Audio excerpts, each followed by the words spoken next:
Hello, and welcome to the Shrewdness. A Hello. crew here with Dex and Chiz as usual. Welcome to the show. We have what is affectionately known as a Seinfeld show. That's right. We do not have a ton to talk about because the Royals are off to a terrible start. Ugh. So we're going to talk about that a little bit. Yeah. We're going to talk about some other major league teams and players that are off to a hot start. We did a few weeks ago. Some of those players are still on the list, and there's some new kind of emergers as the first couple weeks of the season's gotten underway here. So we're going to spend some time talking about that. Chiz is going to give us a quick Masters recap. Woohoo! Yeah. And Rory McIlroy with his The back-to-back wins, which is pretty unheard of. It is. Good. We'll hit on that a little bit, and then we'll see what else we decide to talk about tonight. You never know. You'd never know. That's why you got to listen to the whole show, because you don't know what kind of crazy crap we're going to throw in. So Yeah. you got to stick it, Big fat We're gonna TBD bob on the and end of weave. that agenda. bob and Yeah. weave. It's kind of like the Harry Potter, those jelly beans where you might get, it might be caramel. That's or it could be right. poop. That's You don't right. really know. We're going to give it a whirl. Lemon or snot. I Good don't luck. know. Good luck. Yeah. Stay away But from we're the going green to try ones. and hit That's the all I fruit know. flavors. All I know is that the kids still buy the box. So hopefully They you do. guys get out there and listen to the whole They thing. do. Absolutely. All right. Let's start with some baseball, boys. Yep. All right. So there's Let's some do. very fun stats and fun memes that have been going around. And one of the ones that we looked at, I just went and double checked it to make sure it's still accurate. It is Mason Miller, closer for the Padres. This is his pitching line this year. 7 1/3 innings pitched, 1 hit, 19 strikeouts. And he's thrown 20 total balls, like 20. balls and strikes. Missed 20 the strike balls. zone once, 19 strikeouts. less than once per batter. Yeah, and he's walked one guy. So 2 batters have come in out of 22. And I think Pruitt said there are 19 strikeouts and 2 ground balls. Yeah. It was That's the extent of his. Yeah. out of his last 18 batters, he's had 17 strikeouts and 1 ground out. Yeah, That is just filthy. it is like- dumb. Like It's Maybe one of the best stretches ever. in history. Like, you can't get better than that. No. 3 people have done something other than strike out against him this season. Yeah. 3. Yeah. What? That is an Yeah. insane line. It is one of the most historically great starts of ever. Yeah. I don't know. I've never even heard of Yeah. anything like this. This No. is stupid. No. So good job, Mason Miller. I hope he's on your fantasy team. Ironically, only has 4 saves.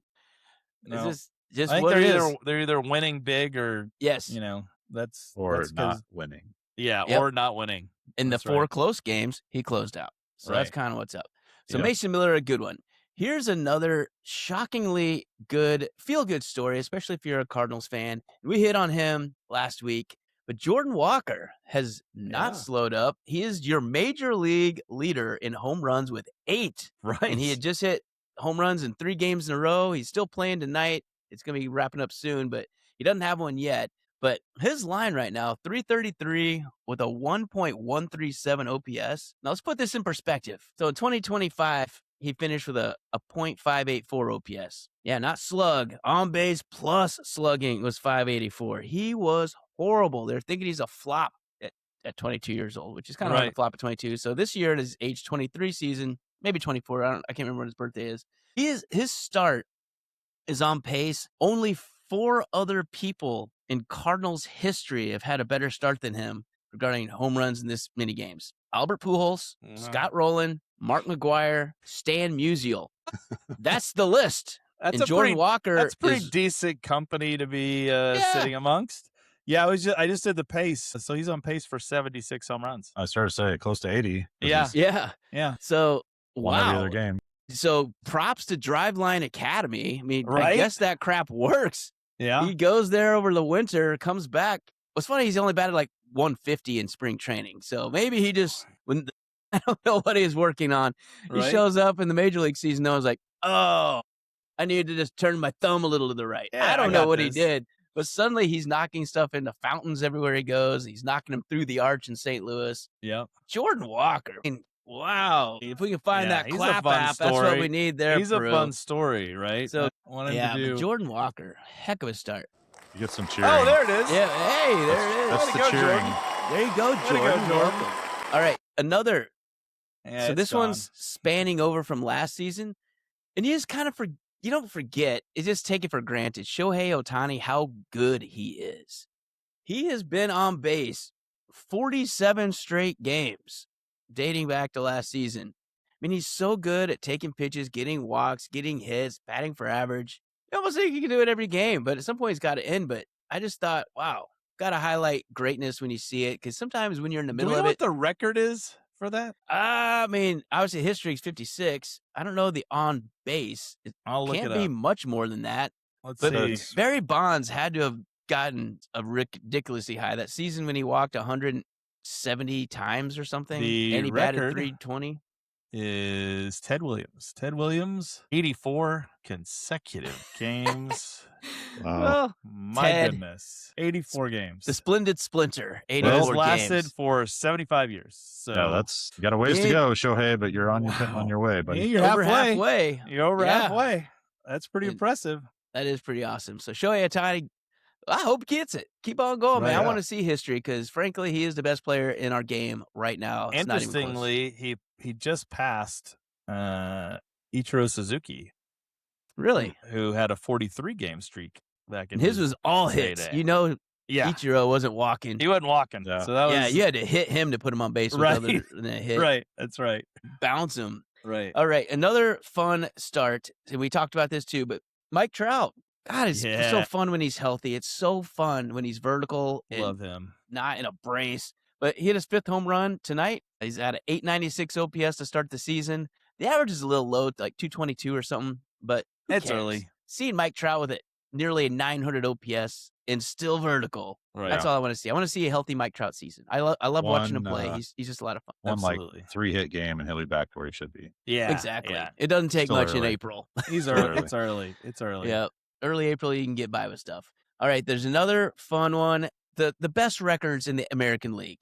Yep. And we gave our kind of what we thought who would be the division leaders, and we have the Yankees. I don't And- remember that, Dex. I don't either. What You you know, talking about? yeah, but maybe that was just during the Patreon. I certainly no, we didn't pick did. the Red Sox to I lead didn't the pick the East. Yankees. Well, I may have done that one. But if you just kind of look through the standings, you may be surprised that 2 AL Central teams not named the Royals are the 2 best records in the American League. The Minnesota Twins, I don't know how. I don't know how. Who And I the think we Cleveland picked to Guardians. finish close And- to the White Sox. Yes. Yeah, but Minnesota has been killing left-handed pitching, And won 4 in a row. destroying them. Garrett Crochet destroyed him. Framber Valdez destroyed him. Tarek Yeah. Skubal destroyed him. I don't know how they're doing it, but Yeah. good for them. And Byron Buxton, I mean, heck, he went 4 for 5 tonight with 2 home runs. I Right. think his second one was another 400-foot shot. So Bucks leading the charge again. The pitching is, I don't know how they're doing it. That's why baseball's fun and exciting, because you have the paper matchups. Tarek Skubal versus the Twins. You think easy? Nope, Right. just kidding. Garrett Yeah. Crochet, Cy Young favorite this season. Garrett Crochet gave up like destroyed him. 9 runs or something Yes. in the first or inning and a third or some Yeah. crazy number Just like that. blew him last up. Night. Yeah. Blew him up. And so it's just interesting how these things are happening. And then Cleveland, what's interesting about that is until yesterday, the Cardinals series, Jose Ramirez had done nothing. Yeah. Nothing. And they're still the best record in the AL. Right. In the last 2 games, he started off with a first inning home run tonight, and he had a double yesterday. So he's heating up just in time. So there goes Cleveland again. Every year we want to write them off because you look down the roster and all you see is Jose Ramirez. Like, how can one guy carry the team? Yeah. You look at the pitching, like, who are these guys? Yeah. And then they're just like the Milwaukee Brewers. They just win all the time. I Yeah. don't get it. And like the Tampa Bay Rays, who, we wrote off early in this season, said, oh, yeah, well, they're clearly the worst team in the AL East. So, of course, they're in first at 9-7. So you're right. Like, you just don't know. And especially coming out of the gates, it's really interesting because, there's that old saying, you can't win the division in the first month, but you can lose the division in the first month. Yes, And absolutely. but I will say this year is the first time that I can remember in a long time that like the teams are all tightly bunched. Like It is. there's It's squishy. the worst record out there right now is 6-11.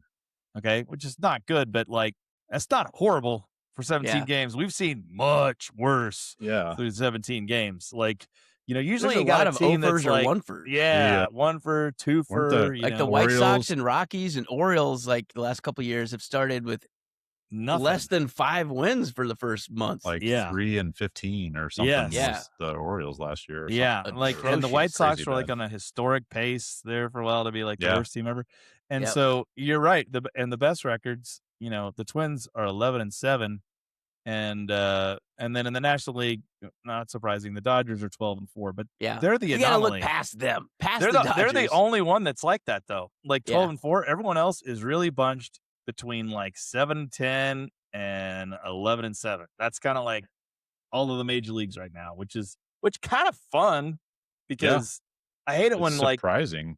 I mean, it's Yeah. surprising, and you hate it when like a team just becomes like non-competitive in the first month, and then it's just like they're just a the a whipping dummy boy. for Yeah. everybody just to go in and just beat the crap out of it, and that's not really entertaining. That's So not fun for anybody. no, you've got everybody kind of lumped together, which is good for baseball, I think. I think so too. And so that leads so the call-ups. So if you don't follow baseball too much, there's like random dates. You're like, oh, why did these people suddenly get called up?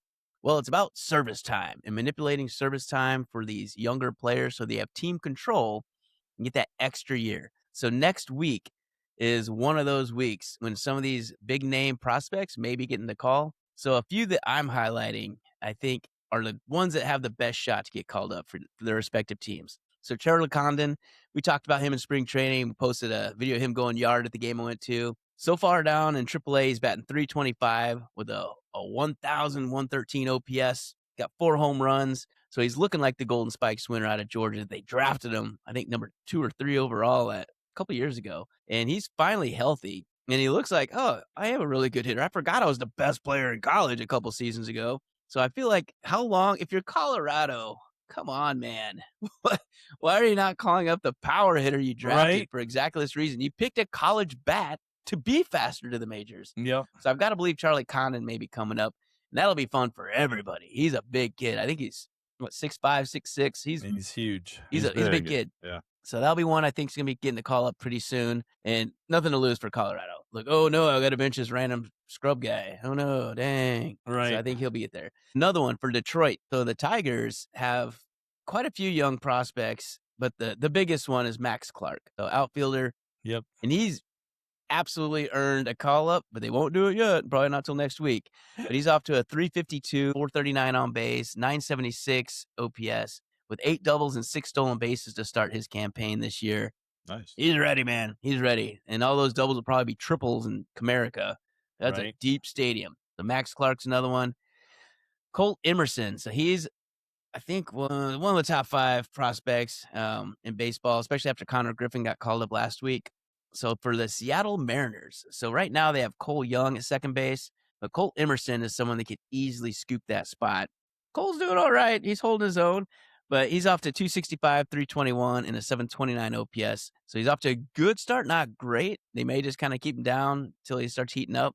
But this is a guy that last year across 3 levels went 281, 388 on base, 842 OPS, 16 home runs, 78 RBIs. So this is a legitimate top prospect that can hit, and he will help the Mariners offense. Then the last guy I want to hit on is Bryce Eldridge for the San Francisco Giants. So this guy is tearing it up. He is batting .360 with a .492 on base and a 1,012 OPS, 5 doubles, home run. He has 10 walks already too. I mean, 19 Ks, but 10 walks. So you can kind of take that when you're on base is close in on 500 through the first few weeks of a season. So those are the call-ups, I think, especially if you're playing fantasy and they're out there and available. You may want to just take a look, Stick 'em on especially your if you're bench. stashing some rando reserve guy that you may or may not even play. Yep. I would roll the dice on one of these guys depending on what you got, especially if you have outfield or first base needs. So those are probably the ones that come up the most.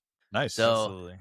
and then I want to hit the one that did get called up. So today, Noah Schultz, Chicago White Sox, is comped to Chris Sale and Randy Johnson. Those are the comps that people have thrown his way. Really tall lefty, comes from the side angle, and he had his major league debut tonight. And, well, welcome to the majors. He's been dominating in AAA. So the reason they sent him up, he's had 14 innings, he's 3-0, 129 ERA. He's only allowed 4 hits this season, 2 walks to 19 Ks. So he didn't need to do anything else in the minors. So the White Sox brought him up. And tonight, He went 4 1/3 innings, 3 hits, 4 runs, 3 earned, 4 walks, and 4 Ks. So that's kind of his bugaboo is the control, much like Chris Sale and Randy Johnson when they came up. Yeah. Sometimes these That's right. tall lefties that come from the side do not have pinpoint control. Yeah. That is his issue as well. But obviously, he was 19 Ks to 2 walks in AAA this season. So, like, well, maybe he figured it out. Major league hitters will lay off the junk. That's not They terrible, just though. watch. No, it's not terrible. Seven base runners and 4 1/3. Is that what you said? Yeah, I mean, frankly, he did better than Trevor Rogers, who is the number 1 for Baltimore this year. Yeah. And I think it's going to be someone to keep watching. I'm certainly not dumping him. I have him in my league, Noah Schultz. I think he's going to be really, really good. But that's what one start looks like. So I think we'll see what he does on Sunday for start number 2 and go from there. There's but a guy named it is kind of fun. Paul Skeens that didn't have a very good first start either. So That's right. That's true. He's doing all right. And then since then, he's been okay. Yeah. He's been all right. So All right. I want to turn it over to some Royals, though, for you guys. Yeah. Well, it's also interesting. I did want to throw out a couple interesting, interesting injuries and some moves that have happened this last week. If you have a first baseman named Ryan Mountcastle on your team, should no longer be on your fantasy team. It's 60-day. Yeah. He's got a left foot fracture. He's going to be out for a while. Ouch. I didn't know they put him on the 60. That sucks. 60. They put him on the 60. Ouch. A couple interesting guys, old names that could be interesting to track. The Blue Jays have promoted Eloy Jimenez. Remember Eloy? Back from the dead. White Sox. Is back and from Cubs the prospect, dead. really. He was he is back with Toronto. So they just called him up a couple days ago. So it'll be interesting to watch there. A really interesting move that happened like 3 days ago. Remember Craig Kimbrell? Anyone? Oh, yeah. Oh, my gosh. Kimbrell? From Atlanta. Yeah. I didn't know he was still playing. Yeah. As a grandson Craig in the Kimbrell, league now. the Mets. Is this Junior? Kimbrell Jr.? Right? Huh. The Mets called him up. And then just as we transitioned to Royals, I thought it was only fair to give a shout out to old friend alert, the guy who probably pitched about a total of 2 innings in the time we had him, Hunter Harvey.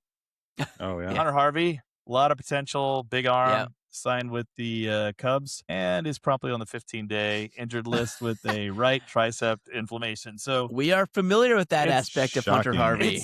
It's good to know that Hunter Henry hasn't changed just because he put on a new uniform, and it wasn't just a vendetta against the Royals. He just sometimes putting your arm through those sleeves, like tweaked it. I can't put my uniform on. Absolutely, that's exactly what he did. But let's talk about the Royals. Prue, what do you see it here? I mean... Yeah, I've got some kind of concerning stats to share. Let me throw some out there, and then we can discuss as a group. Because as of the time of this filming, just for perspective, the Royals are 7-10. They're 3.5 games back. It's not time to, freak out yet. However...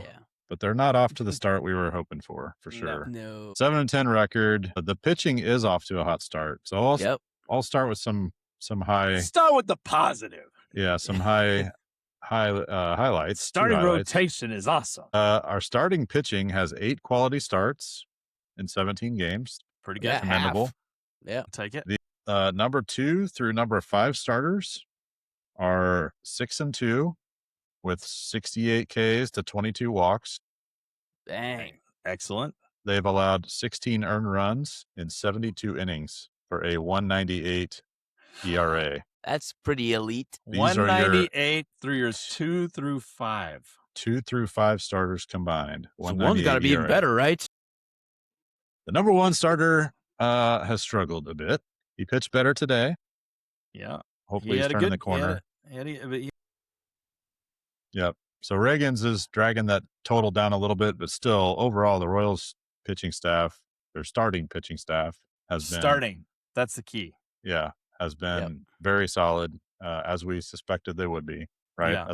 That's why we thought they would compete this year, was leaning on their starting pitching, and that's proven true so far. Bullpen has been a little suspect. I didn't put down their stats, but I know they've already blown several leads.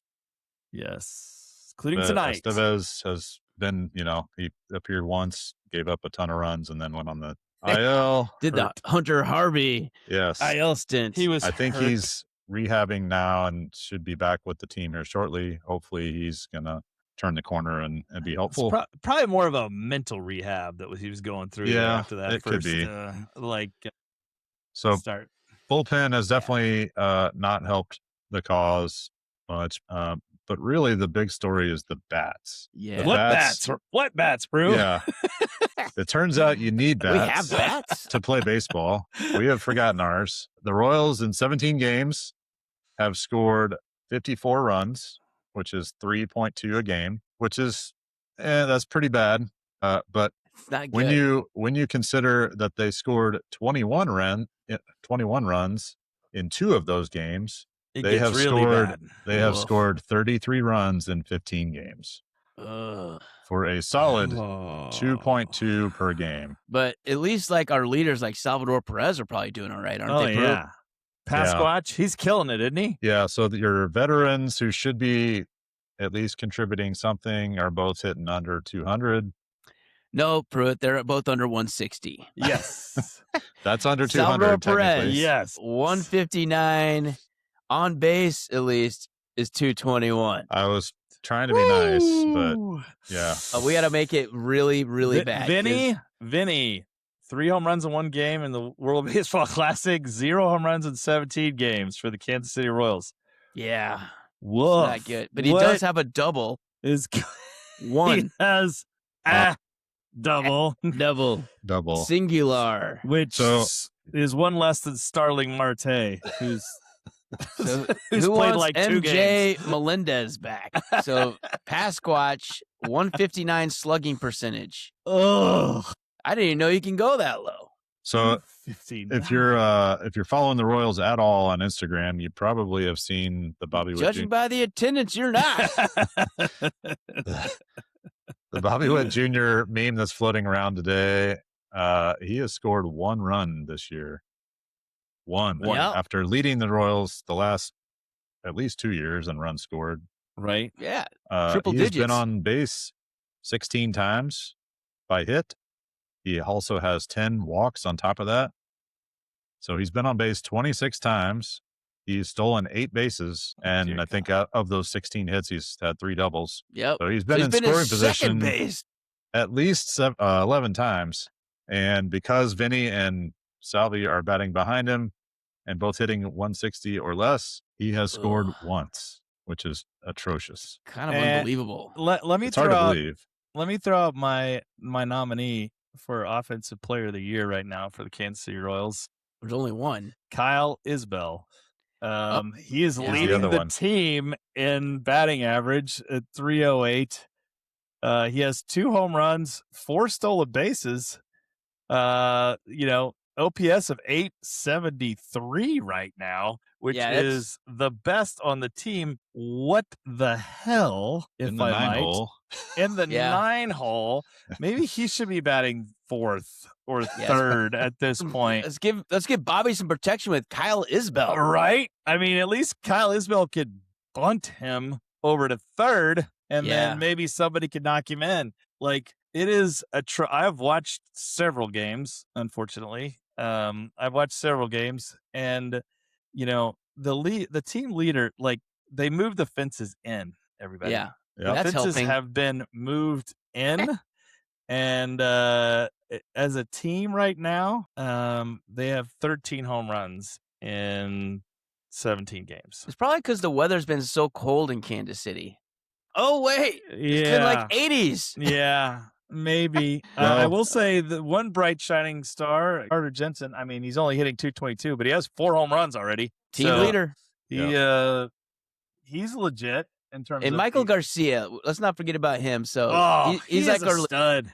Legitimate one. And it looks like last year was not a mirage. So this year he's the best bat on the team. Right. So 288, 360 on base, 815 OPS. He's done the opposite. 8 walks to 11 Ks, so he's getting on base. He scored 10 runs, I think, already, too. Yeah, he has more than everyone else combined. Yeah. So it's only him, and he's knocked himself in twice with 2 homers, and he has 5 doubles, too. Yep. I mean, a 455 slug for Garcia, that's great. So it's really good. So I think that's the lone spot, other than Kyle Isbell got you. But Michael Garcia is we know that Isbell's not in 300, that's the thing. Right? One's a mirage, one's not. One's a mirage. The thing that's most concerning to me is when you take Vinny Pasquantino, Jack Caglione, and Bobby Witt Jr., they have a combined 0 home runs. Vinny Pasquantino, Bobby Witt Jr., and Jack Caglione have 0 home runs in You know what they need? 17 games between the Now. 3 of them. They need an espresso machine. Yeah. Espresso machine. Espresso machine would help. They do. The game I went to is one of the one in the rain. They scored 13 runs We miraculously. need more rain. Yeah. More rain games. Jack hit one off the 410 sign. Yes, he In did. dead center. So he's hit the ball plenty hard. Just he hit it to the deepest part of the park. Didn't bring the fence in far enough. That's right. They didn't bring Need the center field 408. fence in. Yeah. He's got 4 doubles out of his 11 hits, but Yeah. 17 Ks. He's still striking out a lot. Yeah, Vinny's he's over striking 30% out strikeout a rate. lot. 17 Yeah. Ks for him.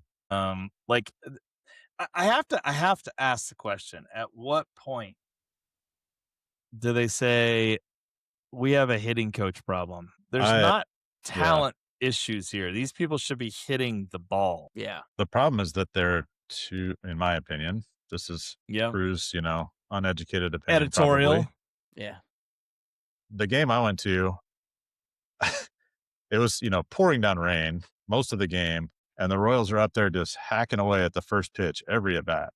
Yeah. I'm like, the dude has thrown, 7 out of the last 9 pitches haven't been a ball. Right. Why are you just stop helping? Yeah. Why are you giving away at intent bats on being that aggressive and going after first pitches all the time? Well, Salvi's been that way forever, but he's always that way. Yeah. it's like you cannot throw a ball bad enough for him to not swing at it. No, Salvi he's going to be who he is at this point. You know what you're getting. And usually the numbers average out, and it's like he'll come back and he'll have a real hot streak or whatever. Yep. But Alex Zumwalt, who is the senior director of hitting performance, and that's his official title, and hitting coach. I don't know what those are. Those are different, evidently. Hitting performance is different than the hitting coach, but like when you have this lineup that we looked at and we're like, this is the best offensive lineup we've had in a long time. That we've had in a long time. To have this kind of results has to make you question. I know that he is loyal, and he tends to keep guys around, but I don't know, man. How much longer can you go? And here's the other thing, like do something different. Like stop strolling out that lineup every time. So today they tried a little bit. Yeah.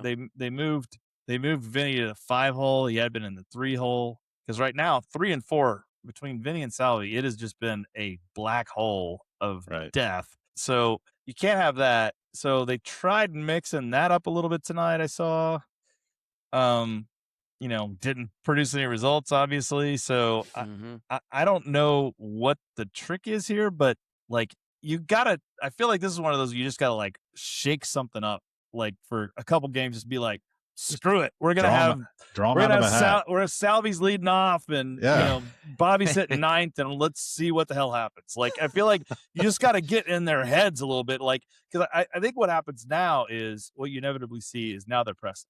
So it's like like we should be scoring more runs, and then they get more aggressive in their at bats, and then it's like making bad outs, making bad choices. So they need a stretch of a couple games where they just stop thinking about it and just go out and like have fun and hit and right see now how it works. You can almost hear the natural losing is a disease. Yes. As contagious as syphilis. Totally.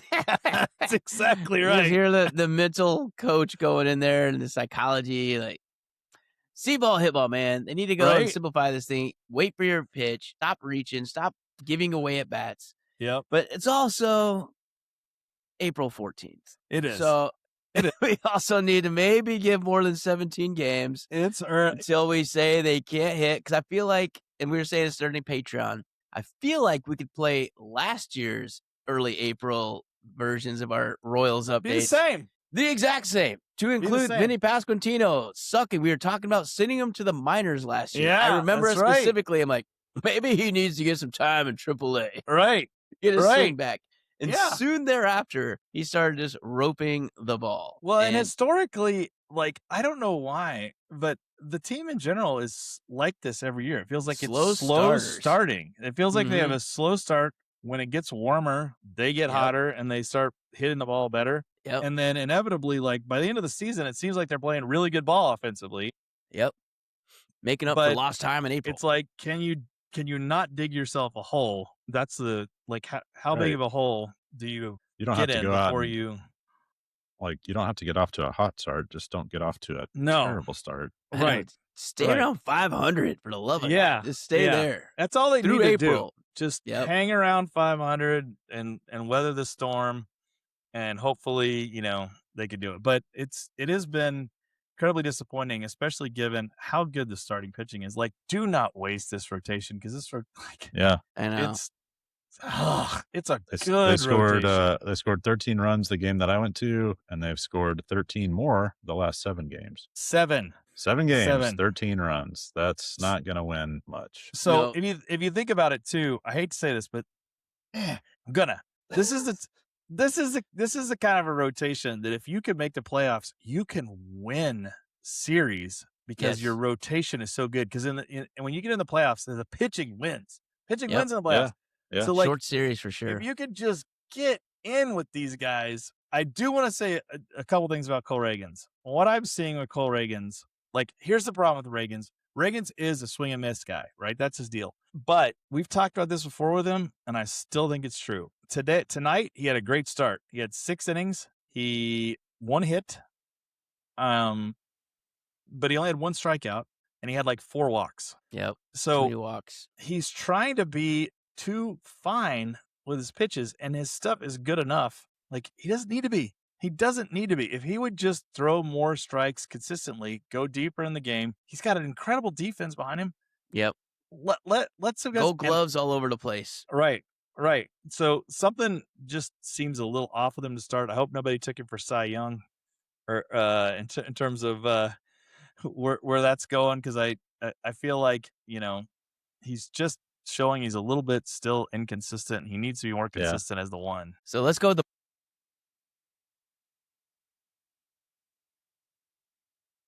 Woo!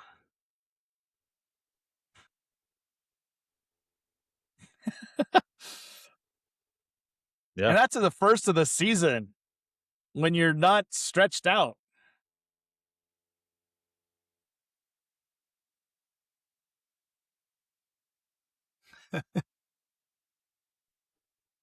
We don't get those anymore. Whoa, what is this thing?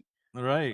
Woolly mammoth. I thought these were extinct. And they are. He didn't get to finish his complete game. Right. They just don't get to do it anymore. But Michael Wacha is a glowing, bright spot for the Royals pitching. And it's among many. I mean, Lugo's been good. Bubic has been good. Bubic has been great, too. They've all been good, but 0.43. I mean, he's allowed 1 run.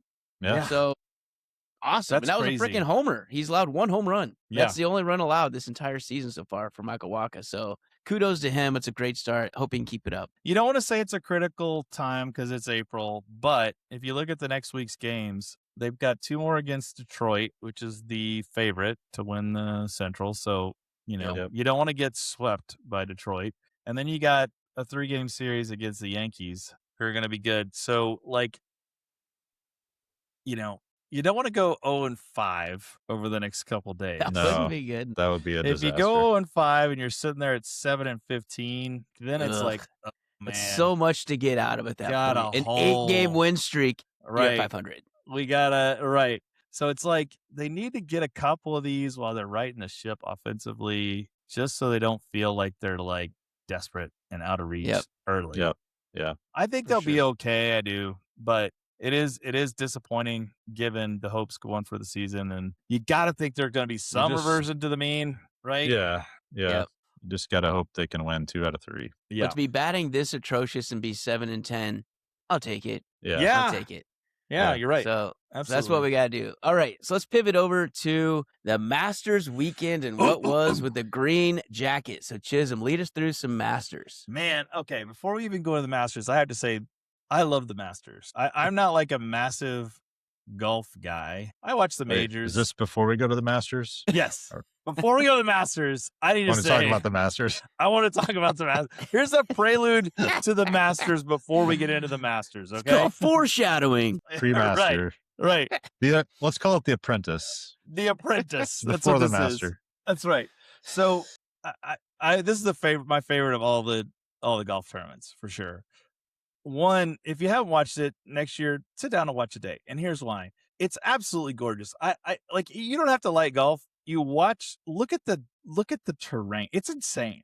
It's like Yeah. there's nothing that's not cut perfectly. There's no like dead spot anywhere. There's no like little brown in the green anywhere. Like, no, it's all perfect. It's like Pleasantville. It's like, it can't be real. You're like, how is this possible? There can't be a golf course like this that actually exists. When they're hitting from the fairway, it looks like turf. I'm like, what? It's incredible. And so I love that. The other thing I love about it is they're hardcore on no phones. Okay. So if you watch the crowd, everyone's watching, right? Yep. And Not a their bunch of phones reactions, like, it's like a time machine. You're going back in time before phones when people were actually present at things. And it's so freaking cool because it's like, it adds to the magic because everyone's watching the same thing and you see all everyone's reactions. You just don't get that anymore because people are like buried in the phone. So like, that is an incredible thing. I would love to go. It's a bucket list item for me at some point to try and go to the Masters. Hint to anyone out there who has an in, I would gladly pay for whatever the tickets are to be able to go. I keep entering the lottery, never get it. So if you've got tickets and you're a Shrewdness fan, let me know. We'll broadcast live, the three of us, from the Masters. Not from our phones, though. Not with our. Oh, that's true. Never mind. We'll talk about it afterwards. We'll talk about it afterwards. We will remember what happened and then talk about it. We'll take notes with our notepad. So our Shrewdness League, football league last year, Skurs was the second place team. Yeah. Right. Skurs just got back from the Masters. He did get a lottery pick this year, and he got it. So he didn't go to the actual Masters. He went to a practice round. Yeah. I don't care. Monday. That's just as good. That would be awesome. Yeah, still counts. Yeah, you still get to walk it. You still get to see it. So set the stage. Last year, for those of you who don't know golf, there's a guy named Rory McIlroy. He was trying to get the Masters, the only major of the four he had not won. It was kind of the monkey on his back. Rory's a guy a lot of people like. They follow. Kind of looks like a little leprechaun. He's a little bit of a little guy, but he's got a big following. Wears a green jacket. He wears the green jacket. He does wear a green jacket, though. He's got a little accent. So he pulled it out. He's kind of historically choked, and he's pretty inconsistent, honestly, when it comes to like majors. He's the most talented dude in the world, but he's inconsistent. And he pulled it off last year. So the monkey was off his back. Nobody really thought he was going to win this year because it's kind of like, monkey's off his back. He's, not playing great golf right now. Doesn't have any pressure on him. Well, here's the thing. Roy hadn't played in events for the last 2 or 3 weeks. Why? Because he took his jet down to Augusta. He's been playing a course for like 3 weeks. He's like, I'm all in. I want to try to do it. I want to try to do this repeat thing. So he came in. Everybody thought Scotty Scheffler, good old boy from Dallas, who I absolutely love, Scotty Scheffler, he's a solid dude, was the favorite going in and thought he'd have a real good shot. Rory started out the tournament like blue blazes. He had the lowest. He lead throughout? He led. Well, he had the lowest. He had the biggest lead after 2 days in the history of the Masters. Even Tiger? Even the Tiger year. Because I was like, remember that year Tiger won by like 55 strokes or some ridiculous number? Like he didn't even have to play the last round. Like, yeah. I went back and looked, and like it was fairly close in that Masters through day 2. Day 3, he blew the doors off everyone. So that's what happened. Tiger like killed everyone day 3, and then day 4 was just like a coronation. Like nobody came close to him. Well, Scheffler had a enormous lead. Everyone was like, okay, this is going to be kind of a laugher. And I was a little bit disappointed. I was like, man, I want a competitive Masters, whatever. Then Rory did what Rory does. He came out the second day or the third day and was like, man, I don't feel like playing from the fairway. I'm going to play from the woods over here. These trees looked more fun on replay. I would have hit off the pine needles over here. Then I want to play the sand over here. And like just absolutely like imploded. So he played our version of golf. Oh yeah. He played like us on day 3. And he came back to I think he still shot par. He shot 2 over par. He shot 2 over par. 2 over. 2 over. Yeah. And I do that every hole. So I am very good at this. Absolutely. I am an expert at 2 over par. I definitely can do this. So he came back to the field. He was only a 1-stroke lead. He went from a 6 7-stroke lead after day 2 to a 1-stroke lead after day 3, and it was on for day 4, and that made for a great finish. Scheffler, who missed so many short putts in this tournament, who could have won, he was down 3 strokes going into the last day. He made a run. He was 3 under in the last day. Rory was 1 under in the last day.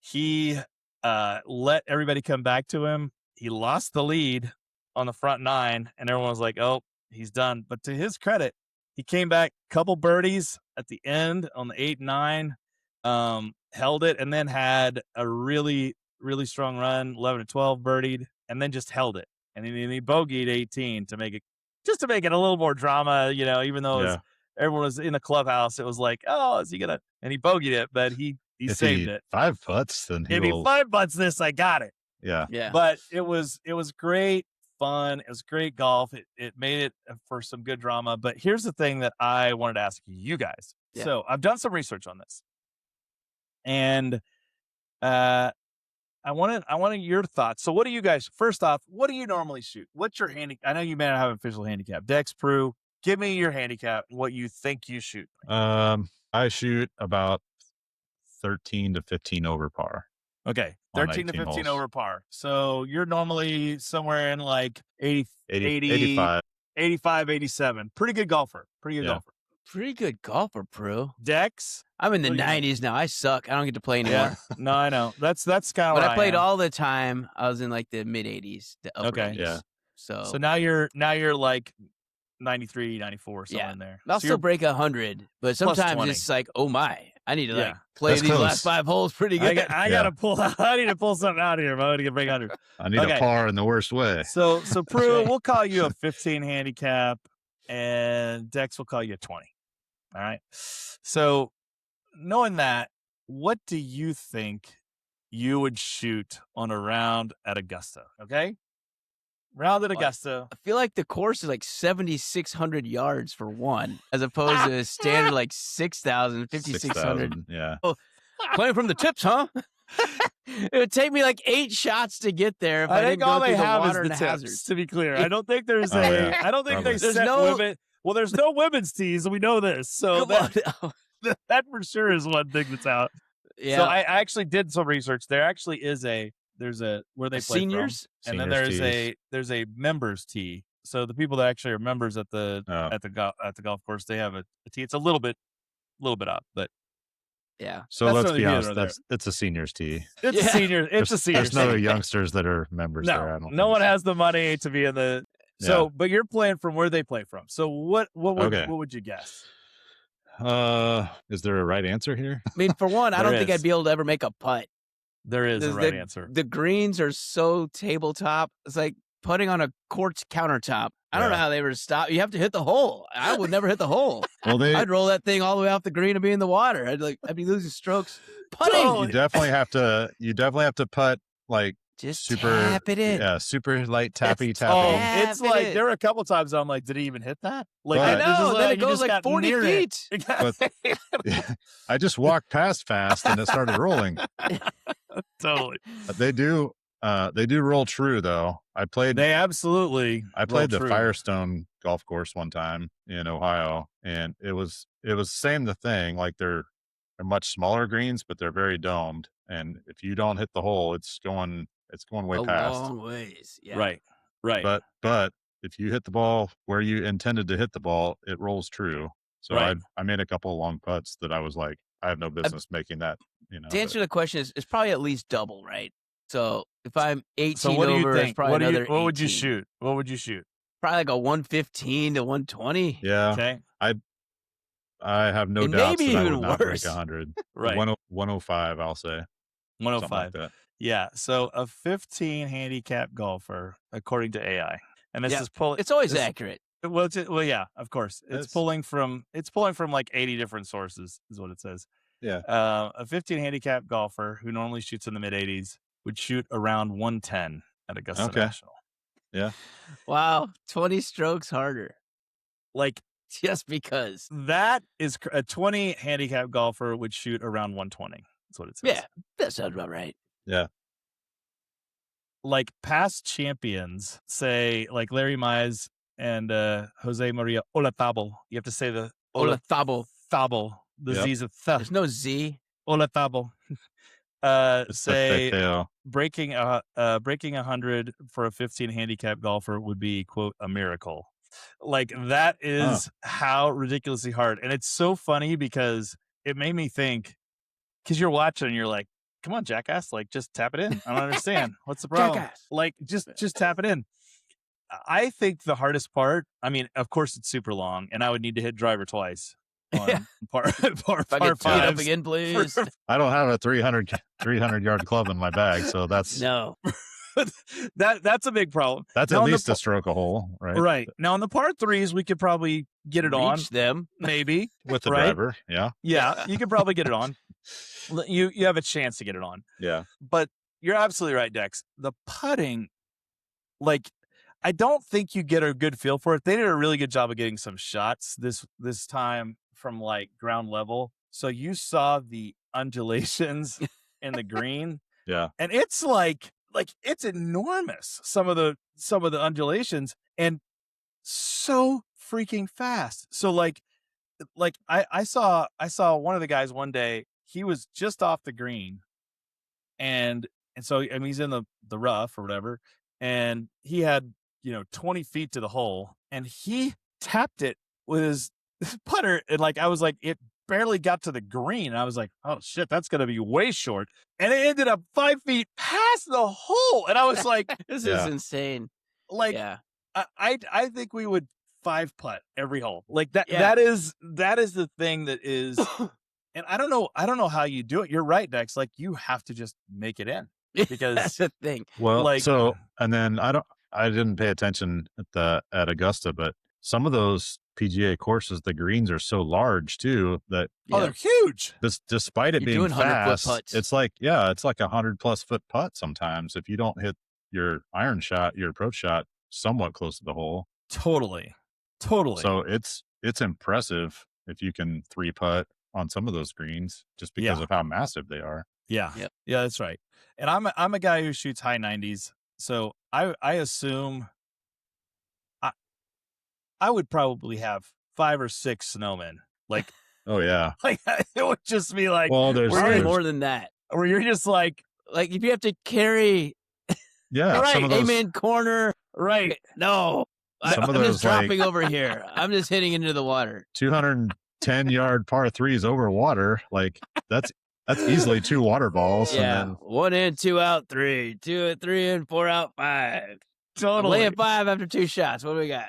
How am I doing? Absolutely. Well, you still are 280 yards out. yeah, I mean, it's if I can't pick up insanity. after an 8, then I'm probably shooting 110 Like, easily. I don't mean, think there's any house rules on this course. I don't think so. Yeah. right. It's a snowman. You pick up after 8. Hey. I mean, I was thinking like if we scrambled, if Mm. like the 3 of us all used our best shot on every we could maybe shot, get under 100, I'd like to think. I think we could break 100. Because that's 3 putts a pop.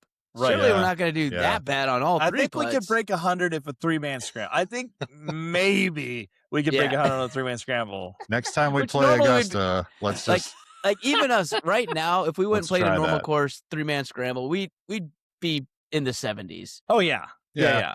For the 3 of us, we'd be in the 70s. Yeah. We could be in the 70s. Then 70, We'd scratch enough across. 78 or something. none of probably. us Yeah. are great golfers, of course, by any means, but I think we could be in the 70s. But But like we'd get a playable shot each time. so I think in the 90s you probably could do it.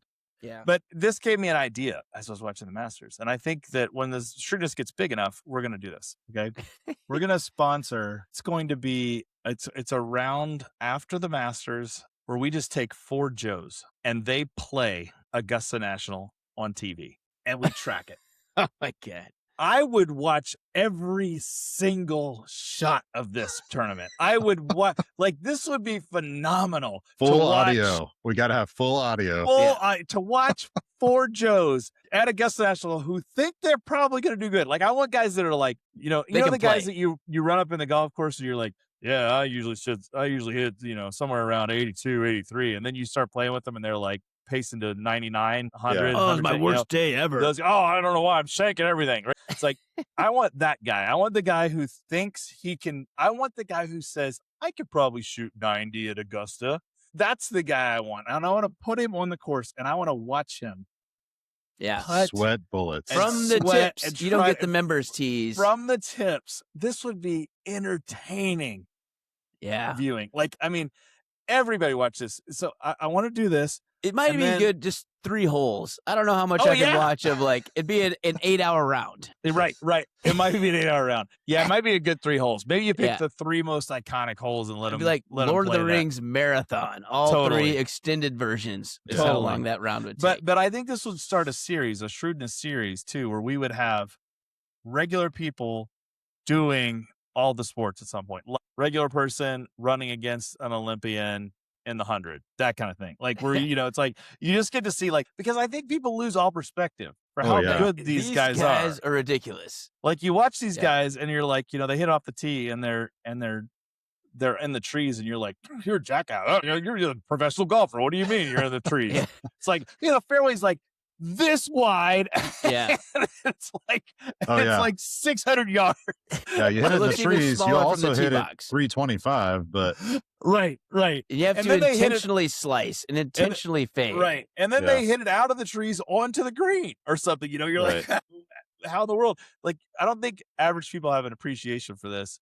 And so, like, this is what we're going to do. When the Shrewdness makes it big, we're going to have average Joe compete and all of these things. We're going to have average Joe, go up against Shohei Ohtani pitching and see how many swings it takes for him to make contact. Like, that's the bet. It's like, when you can make contact. Just touch it. If you foul one off, that counts. Right. You're only allowed to throw strikes. Right. Yeah. And right. And I'm not going to wink, so don't throw in my ear. Don't even give him any breaking stuff. Just throw the fastball. Just start with change-ups. That's all you have to do with Mason Miller, right? Let's see what 103 looks like in the batter's box. Totally. Yeah. Like, how do you only give up 1 hit this season? Here's how. You try it, man. It's because he has 103, and then he has a 90-mile-an-hour slider that is ridiculous, too. Right. Yeah. Right. Then he throws for strikes. Like, totally. Like, incredible. It's dumb. Yeah. Okay. We're doing it. Shrewdness average Joe comp. Like, this is going to be, it's huge, guys. It's huge. That's I'm telling you. You're getting it from ground floor. This All is right, like I think reality TV meets sports. It's perfect. That's right. Remember when? This is where the idea was birthed. 4/14/26. I love it. So I think that's going to be a wrap on this week's episode of The Shrewdness. Hope you enjoyed the baseball talk. We got some Masters in there. We got some future. Some innovation. This will be fun Back to the Future stuff back in the day when we're, running against Olympic sprinters and seeing how that goes. We're going to get on the ice against the U.S. hockey team and hopefully don't get punched out. It's going to be fun. But as we get into next week, we're going to hit a preview episode for the NFL draft. So we're going to go through the big names, who we're excited about, landing spots we think they could or should go to. So that'll be kind of a fun one. So we'll look forward to next week. It's going to be an exciting one. We'll kind of get back into our wheelhouse of football. So especially from the guillotine standpoint, we'll start hitting up like, here's some names to start putting on your list now. That's right. To not draft too early. We'll talk about that too. We get the drafting strategies and go into totally how I botched that last year. But it just doesn't work no matter how good they are. Don't draft the rookies till very late. Don't do it. But we're going to go through all the people not to draft on your guillotine football team next week. Right. But will be very fun for real life. So that's what you got to look forward to for next week. So until then, have a great week and stay shrewd. Shrewd, everybody.